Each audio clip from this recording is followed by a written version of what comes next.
behind the scenes. I want to say a couple of quick thank yous. Firstly, to Richard McLean, who made today possible, and of course to Professor Alfonso, Troy, and Dr. Wyman for helping us out today. I'm Lily Kirkland, the president of the College Charleston Founders Club. I'm Ro, the vice president of the Founders Club. So a little bit of how this all worked is we had over 70 applications for the AI Innovation Challenge this year.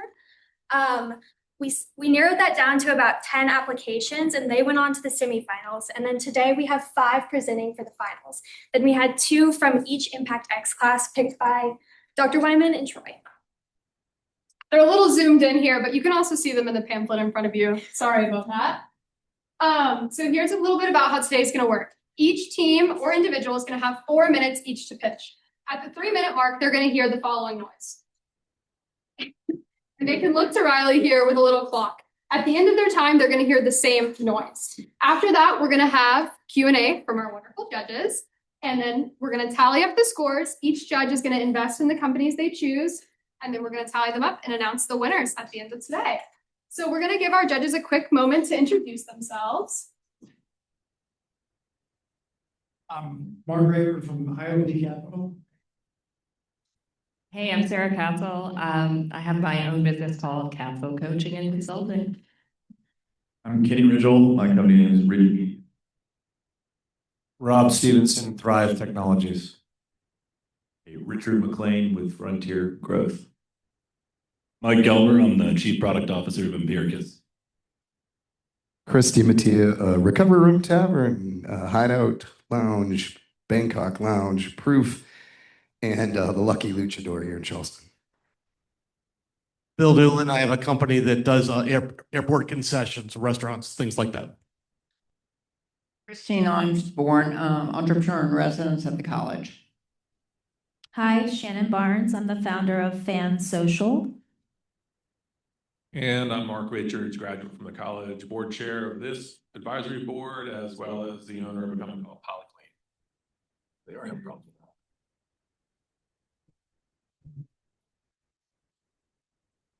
Now that you've met your judges from our board of advisors, one last thing before we get started. Okay, so here are all of the prizes. We do need your guys' help as well for the audience favorite. You'll find a QR code in the pamphlet, or we'll also have it on the screen behind us. That's how you guys are going to cast your vote. Ready to get started? First up, we have classmates.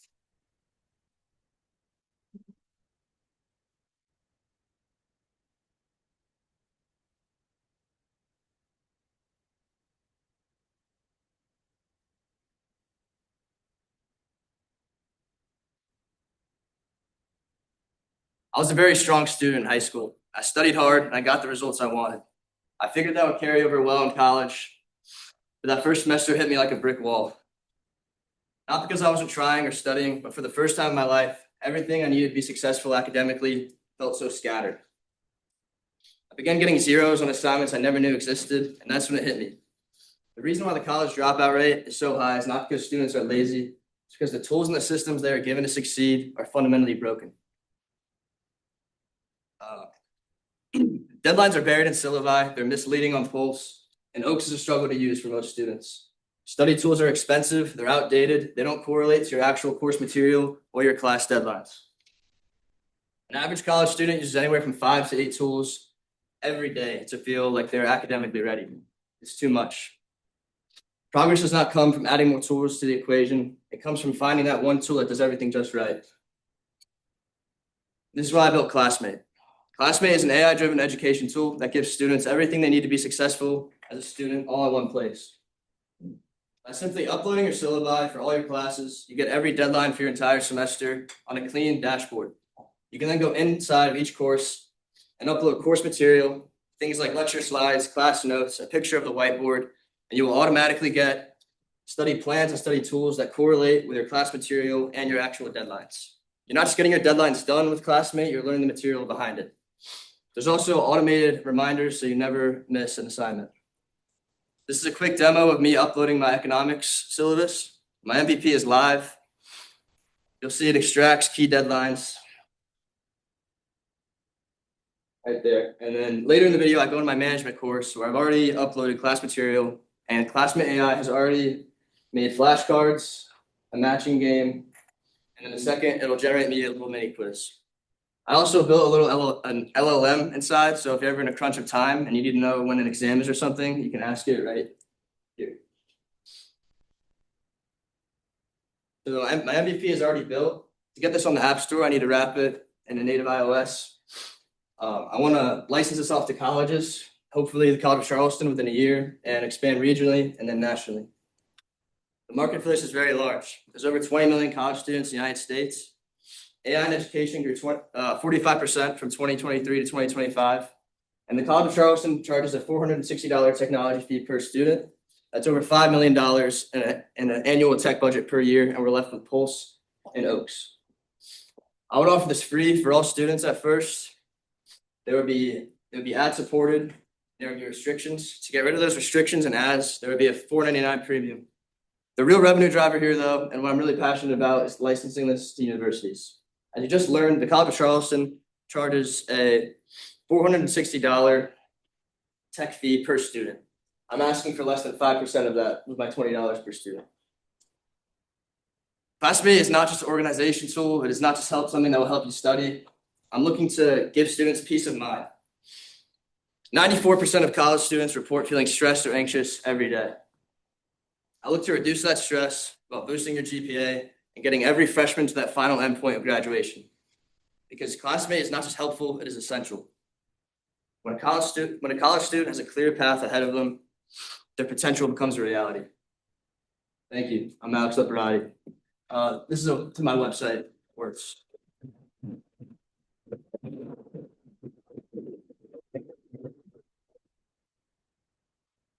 I mean, I guess my first question, Alex, is how are you able to do this so much more inexpensively than the competition? So right now, the website I built it for free, and it would cost me less than $500 to launch this, like wrap it in native iOS and put it on the App Store. I'm not sure why the tech fee is so expensive. It really doesn't offer, in my opinion, what this has the potential of offering. To answer you though, I'm not quite sure why the tech fee is so high, and Grammarly or things like that license out to college for about like $15 to $25 per university. It differs per university, but usually apps like this give a big discount to colleges. I have a question. Why are you looking to get a cost per student and not using this as an ad-based revenue model? Just from talking to people, like when I was doing research for this, reaching out to people, in my mind, it makes more sense for me to target a university where I can get locked in like 10,000 students. That represents $200,000 of recurring revenue every year for a classmate, rather than depending on individuals downloading the app. Like I would like to have it supported through universities and to help students so they don't have to pay out of their pocket, I guess. Oh, that's fair. That's fair. There's a demographic that advertisers are trying to reach, and you're right there in the pocket. So thank you. Alex, so you have a working MVP on web. Have you thought about just launching with that? Like, why do you have to wrap it in native, throw it on an app store, it's either a web app? Because I've tried to, that's a great question. I've tried to send it around, and I want something that is my own. It's on base 44 right now. You've heard of that? Yeah. I want something for my own. I want to be in charge of it. And I don't want, if base 44 is like has a bug, I don't want to be responsible for that. So before I launch it to like the general public, I want to be sure that it works just how I want it. And it's great. Like base 44 is great at visualizing like ideas. Like all I had to do was, I don't know how to code, but it got my general ideas, my core functions. But I want to build something really special, and I don't think base 44 has the abilities to do that. Hey, Alex, do you have to have access to the data of like the legacy learning management systems college already had in place to really be effective? For it to be automatic, yes. But I use it right now just for my own. I built this out of frustration. So right now you can download like a syllabus and then upload it to Classmate, and then download all your course material like on your computer and then upload it right into Classmate. But in the future, I would love to like, that's why I want to license it to university. So it happens like once you enter a class, all your course material, all your syllabus gets sent to Classmate. Is my vision. What's the underlying LLM that you're using? Have you modeled out all those costs based on $20 per student, usage and building and all those costs after that? Can you repeat that question, please? So the LLM, what's the LLM underlying LLM you're using? So my LLM and classmate, be a general idea. It's not functioning yet. It's more of an idea of vision. There's plenty of times, especially at the beginning of a semester, where like students are not sure where something is or when tests are. So my idea was you can pull out your phone. It has access to every document you need to be like a student, and you can ask it, when's my first economics exam, or where is my class? How do I get there? That type of thing. Can you quickly tell us a little bit more about how you tested this with potential customers? Yes. So I pitched this 3 times to different classes around College of Charleston, and I've noticed they all have similar feedback, and that is they all hate not hate, that's a strong word, but they don't like the systems that they have right now and the tools, and they want something better. And I think it's safe to say that they would use this. That's the feedback I got. I think that wraps it up.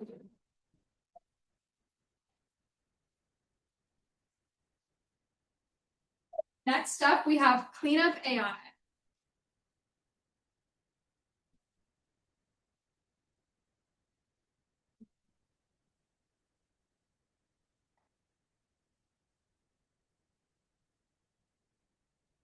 Hello, everyone. My name is Jay Marr, and today I'll be sharing how Cleanup AI is fixing your startup's data.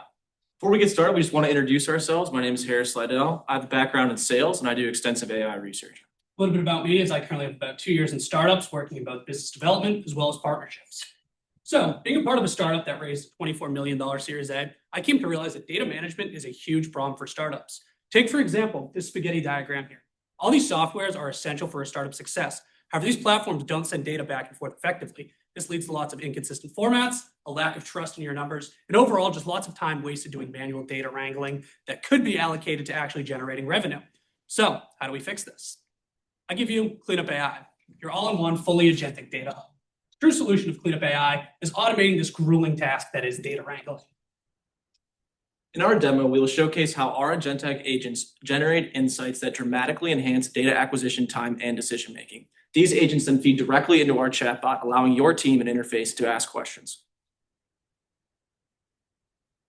In this live demo, Cleanup AI starts by centralizing all your data by pulling from your sources like HubSpot, Google Analytics, and Salesforce via an API. From that, Cleanup AI is able to identify duplicates, standardize formats, and enrich all this data across all these platforms in one central location. From that, we generate our master dashboard. This shows all of your company's metrics in one place, allowing your team to make smarter decisions faster. Next, Cleanup AI generates investor-ready reports, allowing you to go towards investors with full confidence in your numbers and be able to explain where all your data truly came from. Finally, Cleanup AI has a live chatbot. This chatbot is fully built all on your newly cleaned and enriched data, so you're always working with the most accurate numbers, as well as being able to figure out where you should truly lead your business going forward. Here's how we break down our competition. Built for enterprises with large RevOps teams, these softwares assume that your data is already cleansed. Here's where Cleanup differs. We are startup first and data first, cleaning your messy data while layering in simple AI and dashboards.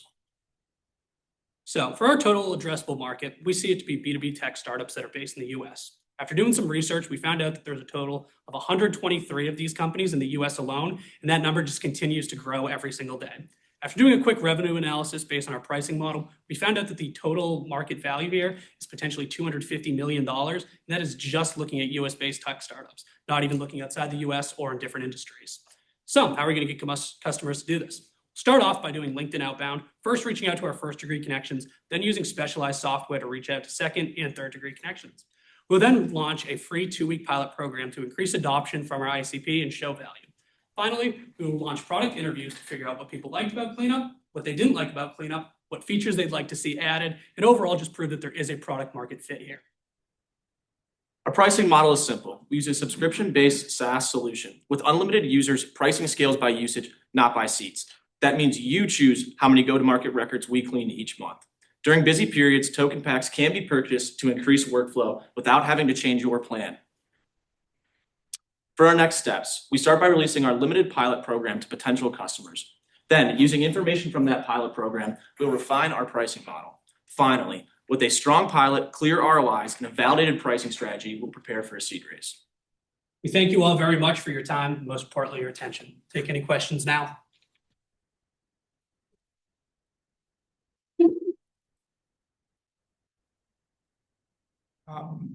How did you pick that target market, like, as a So- specific niche? Yeah, so I've worked in tech startups before, and I've just realized it's so much easier to get people who are already tech native to understand like AI. So it's a lot easier to kind of sell into them as opposed to trying to go after like a FinServ market or like a consulting market. It's just a lot easier of a market to sell into, I find. What is it about the B2B startup tech space that makes it unique for what you're doing on the cleanup side? So what it is there's really nothing right now that's tailored to startups that's able to centralize and clean data. This is a personal issue that I've had. Just working in the industry, there's really no way to essentially get a great picture of your numbers without going through countless spreadsheets, looking through your CRMs, going through marketing platform, looking at Google Analytics. It's just so time consuming and nothing really helps startups with this. Doesn't a $10 million revenue company have the same problem? Why is that specific to startups? Well, there is larger companies out there, but those are very tailored to, I guess, these large enterprises. So it's like they already assume that you have like clean data and they already assume that everything's ready to go. Like Sigma? Yeah, like Sigma, I mean, Clay does the same thing as well. But again, it's like that's assuming everything's already cleaned. We're working off that. Your data's a disaster. It's in spreadsheets, it's in HubSpot, it's in Salesforce, it's everywhere. What do you, so like AI is obviously great, right? But it also hallucinates. So if Yep. you're going to use LLMs to clean data, isn't that super risky or what's the? We wouldn't use an LLM. We'd use a SLM that is kind of fully trained just on data analytics. And we really wouldn't want to have an LLM because it just pulls in too much stuff from the outside world. So we'd use an SLM that's pretty specifically trained on data analytics. This specific tech startup space small enough we don't have to worry about data governance across employees. Obviously, the owner of the business may not want certain, data sets available to others, or how would your product address governance? So I think that'd be something where we'd get into bigger companies and kind of have to figure out because we'd have to probably do on cloud solutions and on-prem. That's why right now we're kind of sticking with startups. But yeah, that's definitely something we could see doing in the future, like on-prem, in a cloud, in a VPC, or something along the lines of that.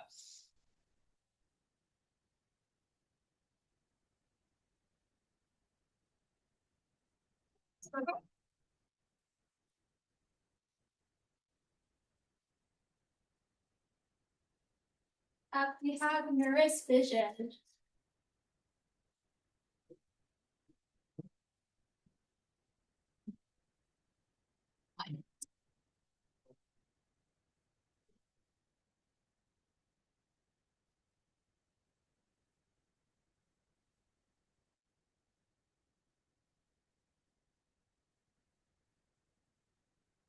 Hi, everybody. My name is Jacob Hayek. I'm Dr. Salvan, and we are Neuris. Microplastics are an ever-growing issue for our health and the environment. However, it takes researchers hours and hours to process even the smallest microplastic samples. $289 billion was spent on microplastic-related research and healthcare costs in 2018 alone. This number is only increasing and expected to be drastically higher. United Nations average 52,000 microplastics are consumed each year per person. And further studies even show that microplastics are in our brains. Now, I don't know about y'all, but I don't want microplastics in my brain. Now, let's bring it back to Charleston. Imagine you're putting your laundry in your washing machine. You sit back and relax. You think it's all good, right? But now the water from the laundry to the washing machine is on its way to the water treatment plant, where unfortunately, the water treatment plant does not have the capacity to filter out microplastics. I know from experience because I'm an intern with Charleston Waterkeeper, where we do monthly sampling of microplastics. And we predominantly find these polyester microplastic fibers from clothing in our samples. Real issue is, for me and other researchers, this is incredibly inefficient trying to process these samples. I have to spend hours and hours hunched over a microscope, and in that small amount of time, I'm not even able to process that many samples. Our solution is Neuris Vision, an AI-powered microscope and Raman spectroscopy tool that uses pattern recognition AI combined with Raman spectroscopy and the microscope tool to quantify and identify microplastics in samples very quickly, much quicker than any researcher like myself could do manually. Now, what makes our product unique is that we have a Raman spectroscopy tool and a microscope combined with our powerful AI-trained pattern recognition software that can detect microplastics automatically. Nurse Vision is so efficient that we estimate 24 billion gallons of water each year can be processed in Charleston alone. And this is significant because the more samples that we can process, the greater impact we can make on the environment and our human health system. We would sell our products to mostly these large producers and pollutants of microplastics in the environment, such as bottling companies such as Coca-Cola, Pepsi, Nestle, as well as any factory that has an outtake water system in their facilities.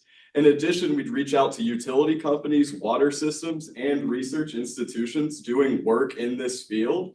We would charge them an upfront fee for the tools themselves and then charge them a subscription service to have access to our AI software. Join partner organizations such as SCRA and the School of Entrepreneurship and other individuals such as Lancey Afonso who have given us one-on-one specialized mentoring. Invest today for cleaner waterways. Judges, we appreciate your time and we would love any feedback or questions that y'all have for we put a lot of time and effort to our project. Thank you.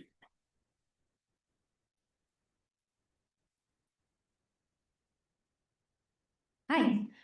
Seems like a huge problem that I think we're all thinking about. What, with the information you guys collect, what do you do with it? How is it helpful to these companies and I guess the local community as a whole?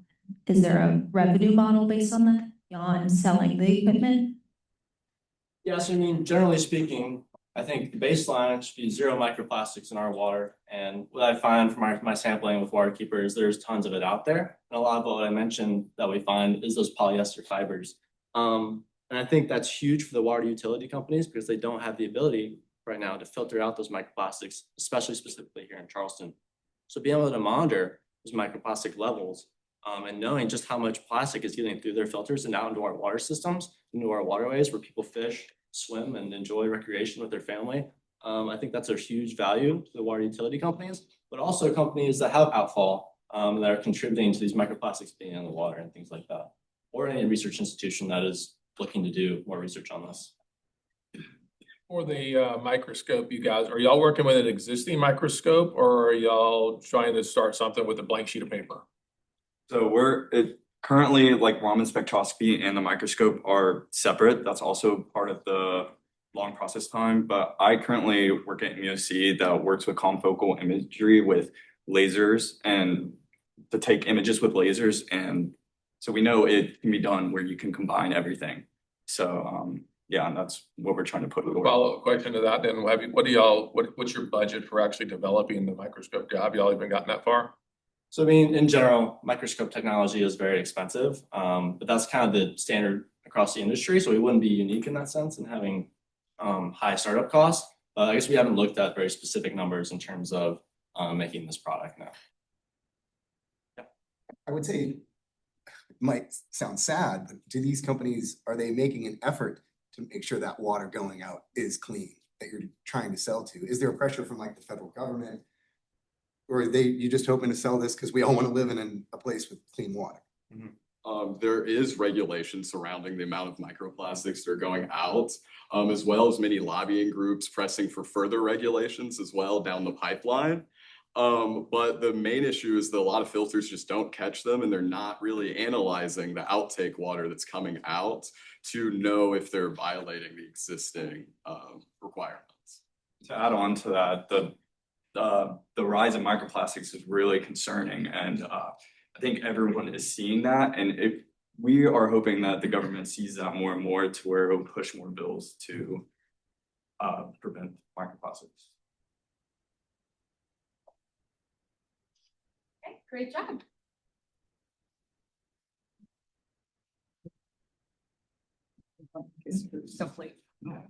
Next up,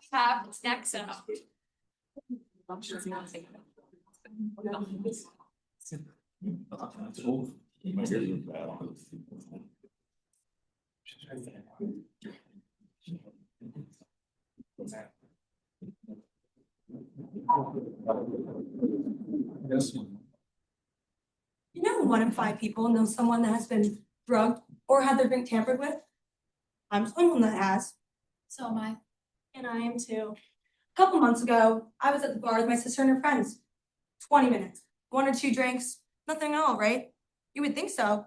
You wouldn't know that though, right? If there's a body on the ground in front of you. Doesn't that seem a little odd having 1 drink? Right. If I didn't get her to the hospital in an hour, she would have been dead.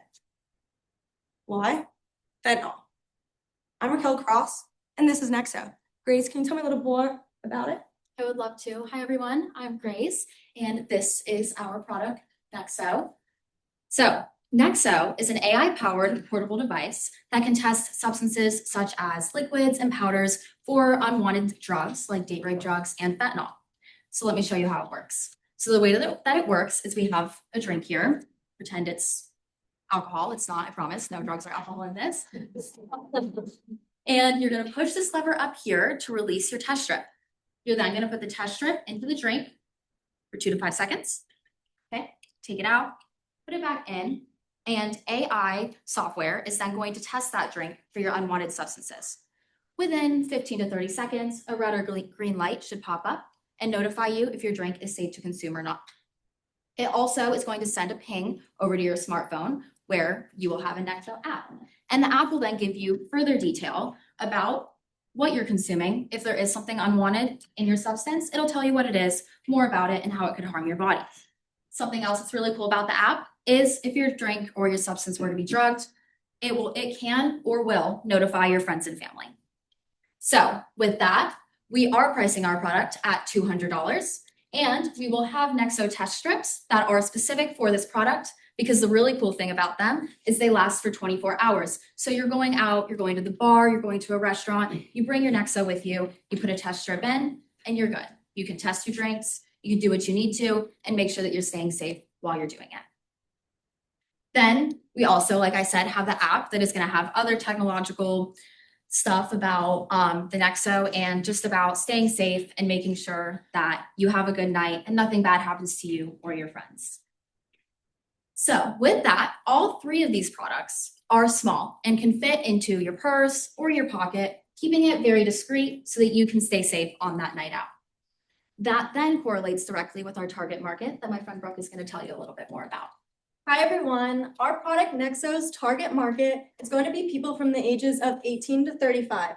We recently spoke with someone named Hannah Heger, and she developed a product very similar to Nexo. We talked about some of the risks that she found, and she said that when asking people whether they would buy the product, we found that what people said versus how they acted didn't line up. So we decided to target parents and grandparents of these age group. This way, they're going to be able to financially afford it, and they're going to have the emotion that they want to make sure that their loved ones are safe on a night out. We then researched 3 companies, and they are Stoke Ventures, Porticos, and Design Co. that could possibly help us develop Nexo. And on the next slide, you're going to see these companies fit into our timeline that Raquel is going to talk a little bit about. So with the help of your investment, our MVP and our timeline can come true. Utilize AI and save lives today. Thank you.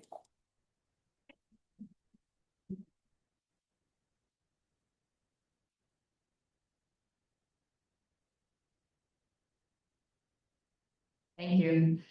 I've been a rookie before and it was so scary. So I appreciate products like this. Can you tell me a little bit more about how the test strip can be reused and not be contaminated by a test earlier in the... Yes, so we recently have been working on that as well. The slider mechanism, which we've made before, we did a bunch of different prototypes about it, and we thought the slider would be the best. Within using our investments, we could create different test strips or the same, so it wouldn't be connected, like, you know, the little colorful pen that you can switch little things out on. So that would be that within the Nexo. And also just advancing technology. You know, if we get enough money and get enough funding and can do that technology and figure out, like, we want those test strips to be reusable. We don't want you reusing, you know, having to worry about putting a new test strip in, doing all of that. We want our product to be able to be used and to be easy to use for everyone. Have you looked into the pricing? Is there like an accurate price per product, or is there any way you could make it more affordable? So with the technology today and the manufacturers that we've been looking at, We'd have to test it out a bunch, which is why it's a little bit pricey, but I think overall, once we get a hang of it, we could let it go down lower, especially with our subscription and with our target audience and like parents and grandparents that would want to buy this for their college students. Whoever, I think that we could definitely lower it down. I would almost think like a freemium would be the play, like Mhm. give the test strip and then charge the monthly to use it. Yeah. Yeah. Now, is it unlimited use? So you can go out to the bar and test your drink as often as you want? What's to stop it being shared? You know, one girl has it and then 3 friends use it. Kind of like your Netflix account or something, right? License at the bars. Yeah. Yeah, or I'd be, as someone in this business, I would have one of these at every one of my bars and have it behind the bar for people to use. And then maybe you could charge the bar a higher monthly or I don't know rate.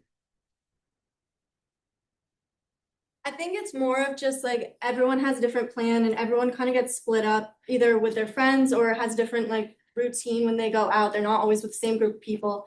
So just having it yourself is just going to make it even better and ensure your safety. And I think your parents are going to want you to be the most safe you can. So they're going to want to purchase it for you. And our test strips are on a monthly subscription. So you only get so many test strips that month.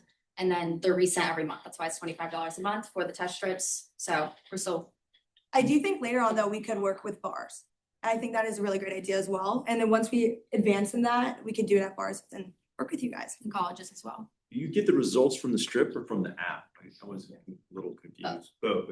You see it on both. The app is more in depth, but like we wanted it to be easy, like right on there, it'll give you red light, green light. Yeah, it has a red or green light. It's also helpful for like colorblind people too. Sometimes like they can't read it, so. I have one quick question before, and have you thought about the other end of really thinking big and looking at where you can end up doing Narcan or anything on the other end of it? So that I'm thinking big as a grandmother, that'd be great if I was successful with the diagnosis and then the treatment. Yeah. We definitely have thought about that within that because we wanted to make our product different from all the others than just testing date rape drugs. Like we wanted to do like fentanyl, cocaine, like anything that could be tampered with inside, like, and for like exclusive use that you could find anything in it. So definitely with that. And to understand the competition of this, is there anyone doing AI in the space, or is there just a very low tech, sample that you could have without that people use? Or is there somebody else doing it like with a device like you guys? No, there really only is the cup cover right now that does to ensure like no roofing, but there's also been like nail polish that's been tested that you can stick into like an alcoholic beverage, but nothing covers both substances and alcohol like we're trying to do, and nothing has really that we've come up with has AI. And even Hannah, who she talked to, the product that she had started making it had no technology. Yep. Yeah. Thank you.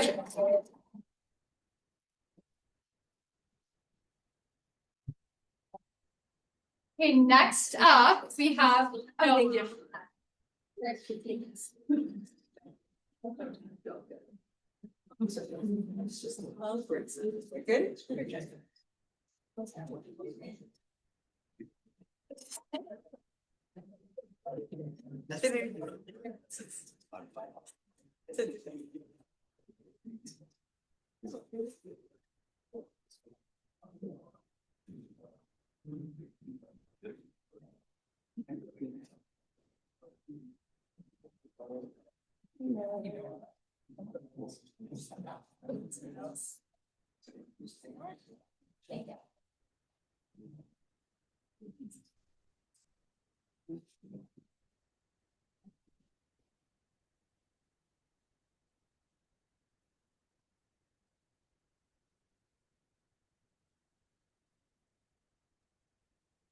In college, alcohol lies at the center of most of our social interactions, but it shouldn't have to.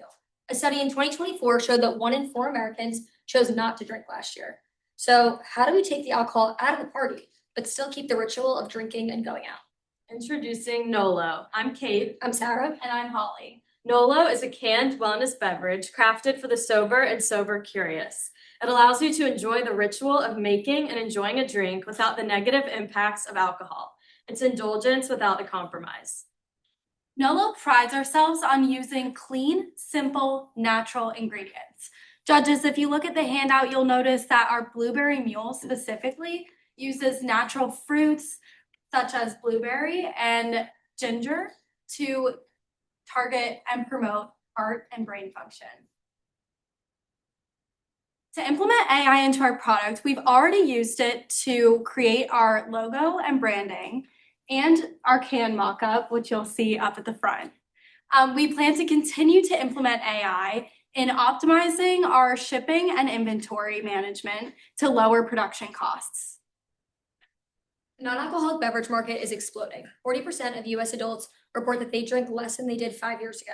So our target audience is primarily women ages 21 to 35 who are sober or sober curious, but it's really intended for anyone who is seeking those mindful connections and wants to get away from the negative effects of alcohol, regardless of age or gender. The non-alcoholic beverage market is intended to reach 1.5 trillion by 2030, allowing Nolo to sit perfectly at that intersection between wellness and social connections. What sets us apart is that we're a wellness-first mocktail. This means that we're focusing on ingredients that make you feel good, unlike some of our competitors that focus on creating some sort of buzz with their drink or replicating the taste of alcohol. We're also more than just a canned beverage. We're trying to create a movement of wellness-minded people and help erase the stigma around needing alcohol to have fun. And lastly, we're a ritual-driven experience, which means we encourage people to slow down and enjoy the process of making a drink. So you can refer to your handout for a bit more information, but our profit margin for direct-to-consumer would be 62.5%, and our wholesale profit would be 57%, and we would look to partner with local Charleston like-minded businesses such as Chassé, Goat Cheap Cow, and Veggie Ben. So why should you invest? Because we have. We've each put in over $100 of our own money to create different recipes. We've hosted 3 different pop-up events around campus, and we've sampled our product to over 75 people, and we've used their feedback to craft our recipe. We've also had a lot of guidance from Mr. Ryan Uletary, owner and founder of Charleston Bloody Mary Mix, who shared transparent experiences that he had when creating his product. And we've used his lessons to help identify the recipe that we want to produce before going to market. Moving forward, if we were to receive investment tonight, we're really going to focus on, like Holly was saying, really perfecting our recipe because that's the most important part with a drink. And then next steps would be hosting local pop-ups around Charleston, really getting the product out there and building this wellness brand that we're talking about. And lastly, just further pursuing our industry professionals to gain more input. Indulge in a beverage that leaves you with no low.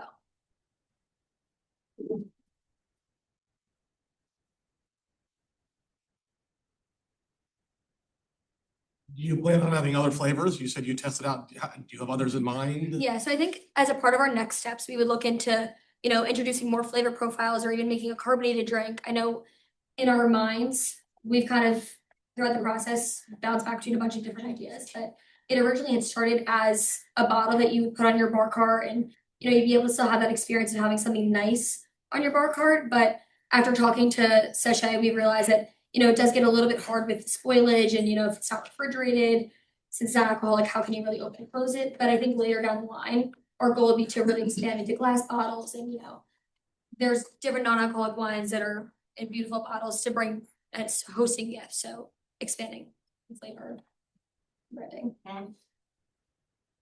As far as production, talk to anyone who's other than the Bloody Mary Mix guy about FDA and any other sort of regulations you go through trying to get this canned, produced mass quantity wise? Yeah, and I think one of Ryan's main point to us is you can't really get there until you perfect the recipe. And his whole story was he made it and it sucked and he had to revisit that. So for us, getting out there and getting people to taste it and try it and we're give us the honest feedback. That's what we need to be able to move forward and even think about those next steps. How do these margins, this mic's interesting. How do these margins get impacted by scale? So at what level the 62% margin of that? So 100 cans or 100,000 cans? So they are all just estimates, which is the hard part without being in production and actually working with manufacturers. And, as we produce more volume, obviously those margins are going to change a little bit, but as of now, that's kind of our guess estimate guidelines that we hope to stick with initially. And the brand Nolo, like, don't drink, get depressed, is that sort of? Yeah, the idea was kind of there's no low the next day after drinking. Thought it was like YOLO, but like you don't only live once. I like that. I guess just understanding, like, people are so cautious about ingredients and the claim of antioxidant, brain, heart support. At a small company, how do you make sure those are accurate when you're formulating and bringing the product to market? I think watching our wording is what's most important, and over research we've done, we're not making a claim. We're not saying drink this to fix this. I think for us, it's more about making the intentional decision. Like one of our examples is like, I consider myself health conscious and I make healthy decisions throughout the day. But the second I'm out with my friends, it's like, who cares? Let's just have fun. And so I want to drink where I'm like still making a healthy decision. Maybe it's not giving me some like, oh, do this and you'll feel this, but I know that I'm making an intentional decision and putting something that's good for me and not full of fake stuff into my body. And from an investment standpoint, is there anything you need to be able to claim that, antioxidants that would go into, almost getting that proven out, or can you just run with anything? I think that might be with our recipe testing, with ingredients and what's available to us and what kind of things we can put in there and say things about that aren't making claims. So I think we need to do a little bit more research to really answer that. Okay, great job.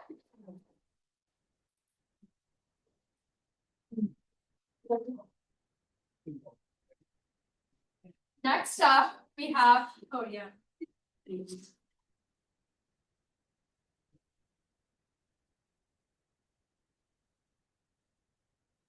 They say to imagine the audience in their underwear to help calm your nerves. But what if you could be confident from every stage? My name's Olivia Wu, and this is Podium. 75% of people fear public speaking, yet only 8% seek coaching. Why? I'm so glad you asked. Traditional coaching is expensive, inconvenient, and there's no real way to practice. So introducing Podium, AI-powered glasses that allow you to project a customizable audience right through the lens, giving you the real feeling of presenting. And while you're talking, the AI is going to gather and collect data about your key presentation metrics. As you can see, the glasses feature AR display, a camera, and a microphone to track your movements and voice in real time. This all pairs seamlessly through the Podium app. Simply create an account and scroll down to find your personal performance dashboard. This is also where you'll be able to input your custom audiences. Additionally, you'll get a step-by-step on how to pair your glasses to your app. Meet Mike. He's a first-year salesman looking to perfect his pitch. After using Podium, this is the feedback he received. His pacing and eye contact were spot on, but his confidence and energy level need a little bit of work. So what Podium is going to do is take all this information and create a custom action plan that Mike can use to perfect his pitch. The glasses will be a one-time purchase of $2.99, and the app will run on a freemium model. So you can download it for free to gain access to basic features, or you can upgrade if you want to take your public speaking skills to the next level. There are apps out there like Ori and Yodely. There are physical VR headsets, and of course, there are personalized public speaking coaches. But only Podium combines the elements of realism, portability, and personalized AI-driven coaching into one streamlined system for your convenience. As we look at the market and trends, the TAM is $63 billion, and this spans across 3 growing markets. If Podium could simply target the presentation market, that alone is $6 billion. With the $5,000, here's a better look at my timeline over the next couple of years. First, I will partner with places like Porticos to begin product development, as well as apply to accelerator programs. Then I will finalize my beta group and launch my MVP right here at the College of Charleston through our Impact X classes. In these classes, we are expected to utilize our public speaking and presentation skills almost weekly, so Podium would be able to track students' progress from beginning to the end of the 14-week semester. Then I would love to further partnerships with places like Meta and combine our technologies. Looking to the way future, I would love to generate Generation 2 glasses that will feature enhanced AI features as well as a teleprompter. My mission is simple: to empower the next generation of confident public speakers, whether those are students, sales professionals, or CEOs. This is Podium, confidence from every stage. Thank you.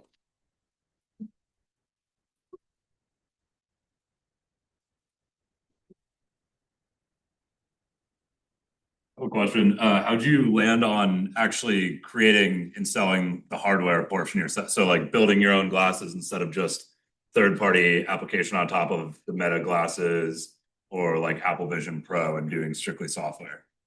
Sure. So I think having solely the app, I would be like the other competitors, but I think having a product that's sole use is for public speaking, because I've looked into the Meta glasses and they're great, but they're not used for that product. But I think in the future, once I have a proprietary product, I'd love to look and partner with bigger corporations to combine our technologies. We lost the bike pathing, sorry. I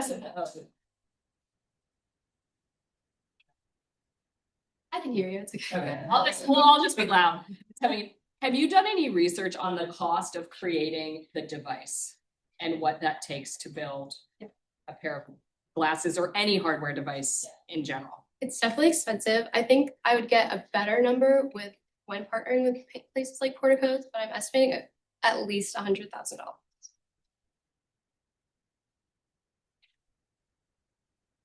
Okay, that's all our questions.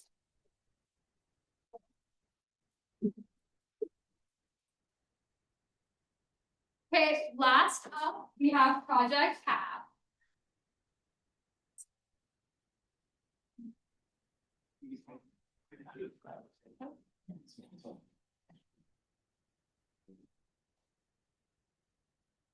In 2024, the United States of America spent $49 million on harmful algal bloom remediation, with $22 million of that going to public health costs. The problem is it's an overnutrification of water caused by different anthropogenic factors. It's lethal and it's large scale. It can affect millions at a time. Hi, I'm Cami. And I'm Nikolai. And we are Project Hab. We first wanted to start by contextualizing the problem of harmful algal blooms within our personal lives. Our team lead Sophia and I grew up on Lake Wiley, South Carolina, where Duke Energy power plant dumps basically all of its chemical overspill into. So we are very intimate with the reality of water, not only as a physical commodity, but also as an important facet of identity and community building. My mother grew up in a developing island nation off the coast of Venezuela, which has been belittled and berated by large oil companies and different environmental hazards. So from a young age, I've known just how important water is to life on Earth. About a month ago, we got an email from Dr. Wyman and asked if we had a big, hairy, audacious goal when it came to AI innovation. We do. And this is our solution. We take data acquired by satellites orbiting the Earth, and we pump it through our AI-enhanced analytical models. From there, we push it to an interactive dashboard with real-time data. That data is updated several times daily. For reference, this is what our interactive dashboard will look like. On my right is going to be an example of a clean, healthy, and safe for public use lake, whereas this is an example of the opposite. This is not safe and not safe or suitable for public consumption or use. So why choose us? First and most importantly, we're the only competition in the market. We have nobody else in our sector. Second, we use open source, continuously updated data. It's provided by NASA and USGS. Third, we have support from the South Carolina Research Authority, or the SCRA. They recently granted the College of Charleston a $720,000 stipend, of which we are one of two pilot projects for. So we know that profit drives business, so we wanted to take a moment to address our total addressable market. In 2024 alone, the value of the harmful algal bloom monitoring system industry was valued at $420 million. With an 11.4% CARG, we are expected to grow to a $1.12 billion market by 2033. So the margin for profit is humongous within this sphere. Looking specifically at Project Hab's market and who we are going to market towards, we seek to engage three main industry plant partners. The first being aquaculture communities and fisheries, The second being lake associations, HOAs, as well as municipalities. And then the third and final being municipal drinking water keeping utility companies. So think somewhere along the lines of Mount Pleasant Waterkeeper Association. To do this, we've competitively priced our rates for each of the sectors we plan to be involved with. Our operating costs are estimated around $90,000 a year. That's just for data licenses, admins, stuff to keep us afloat. For profit in our first year, we're estimating about $510,000, growing in year 2 to 3.1 and then million, and then in year 3, $7.2 million profit. Next up, moving forward, we have two main initiatives. The first being continuing to develop our market research, and the second being to adapt our technology to scale, considering that we want to be a nationwide and international partner in this field. Lastly, we'd like to take a minute just to thank everybody for coming out, the fantastic donors and judges who showed up, Dr. Wyman and the College of Charleston Founders Club for being able to put this on for us. We'd also be remiss not to acknowledge some of the people that were integral in getting us to where we are today. So a huge shout out to Professor Lancy Afonso, as well as Dr. Adima Lee, as some of the public and private partnerships that got us here, such as the National Geographic Society, NASA, NOAA, and the USGS. And thank you so much. I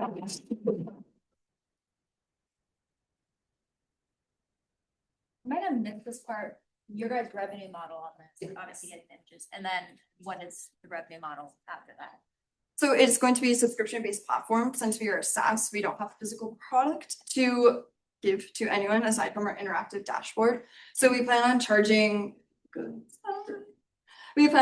our three main industry-focused plant partners, the fisheries. There are about 500 federally funded fisheries in the United States of America. We plan on charging each of them $25,000. And I trust your ability to read, so I won't walk you through absolutely all of it. But yes, it is going to be a subscription-based fee. And as we scale, we intend to scale our pricing as well to remain competitive. NASA open sources all satellite imagery? Correct. Yes, these are low orbiting satellites. It's provided by NASA. Essentially, they've been collecting it for years. Decades. Thank you. Decades, and it's just sitting. So we're just taking and we're just making with what's already there.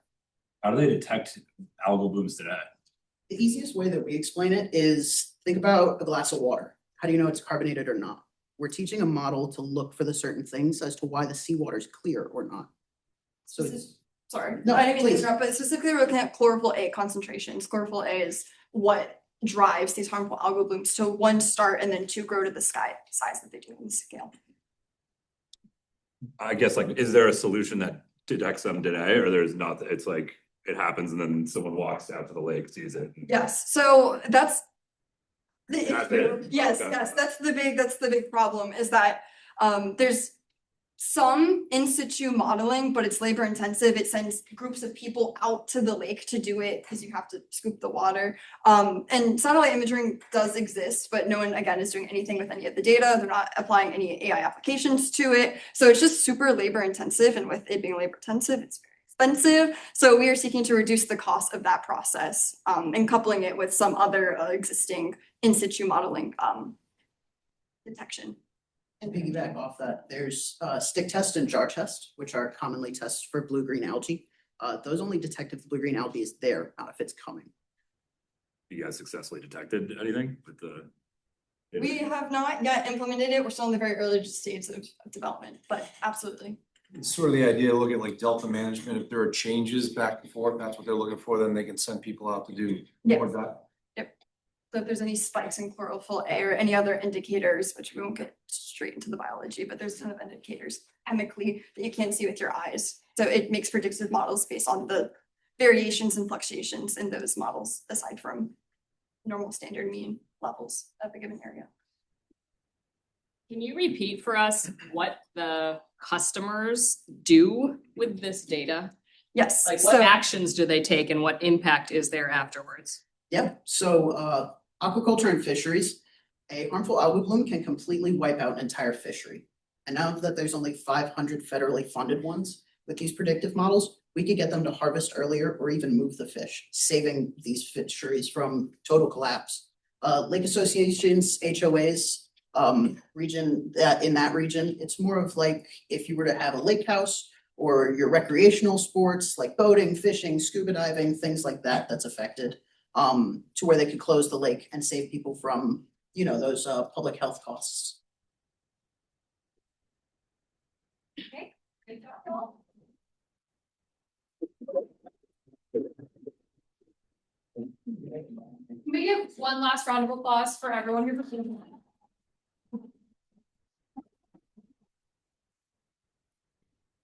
So we're gonna give our judges a couple minutes to tally up their investments, then we're gonna score everybody and we'll announce the winners. We invite you to do the audience favorite. You can also cast your vote with the little code in the pamphlet. So the audience favorite's gonna win $1,000. So we'll be back soon. Don't leave. We'll announce the winner shortly.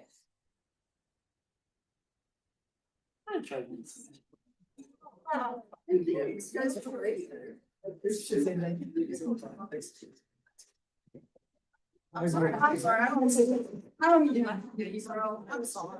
I'll thank it. This is just. From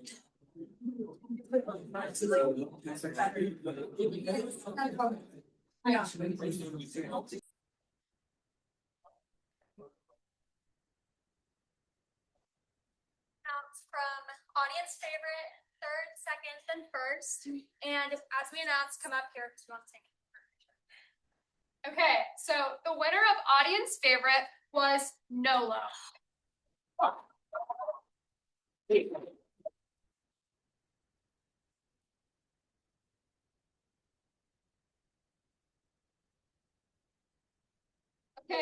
next up in third place is Nexo.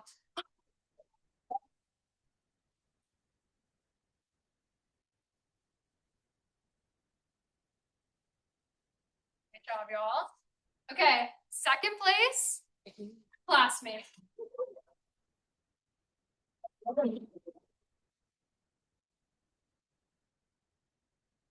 You want to do a drum roll? First place, we have Project Hab.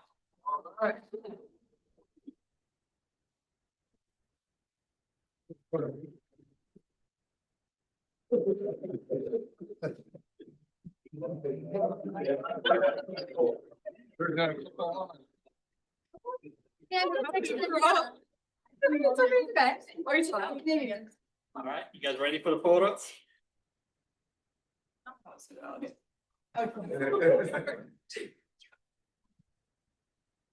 Well, great job, everyone, and congrats to all of our winners. Thanks for everyone for coming out tonight. Standing ovation for all you guys.